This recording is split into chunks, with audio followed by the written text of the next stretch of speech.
I know it's not his best, but it hit me at the right age where I was a kid who was like, "Oh, this is cool, black vampires. We could do that too." Like this was really up that alley of what I love to see. And he like sparked that in me. And then I was like, you know what? The more I think about it, the more reason I have to get excited for this movie from Ryan Coogler.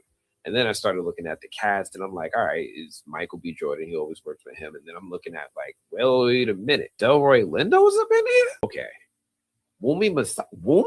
All right. And I started to get super excited the more I started to think about it. It got to the point where we were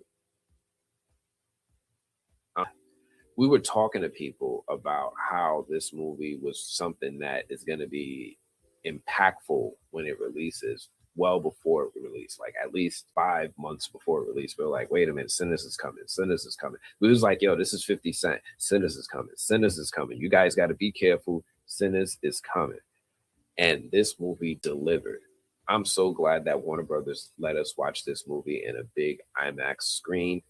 It was the I remember coming out of the movie and doing my out of theater reaction and just overcome with like feeling and emotion. I was like, yo, this is the first time I came out of a movie and I wanted to walk right back in, like run it back, run it back.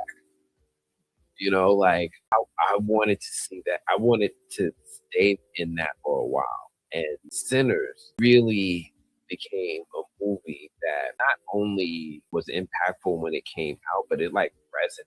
It kept coming up. It kept being discussed. It kept being referenced back to throughout the year. They're like, all right, but I don't see anything beating Sinners this year. Like that's the talk.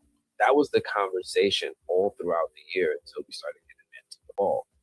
But for like 6 months straight, Sinners was without question, I would say, the movie that was at the peak of what cinema was doing this year. But yeah, this was a really satisfying release. This was a very well thought out film. It's a movie I would still watch again today. It's a movie that can still be done.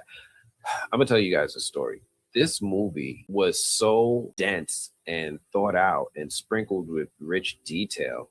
Two things happened. One, I got contacted by, I guess, this documentary film director who was a consultant on the film for Ryan Coogler to, just talk to me about how I had written an article about Legion Lee and about the Chinese in the Mississippi Delta.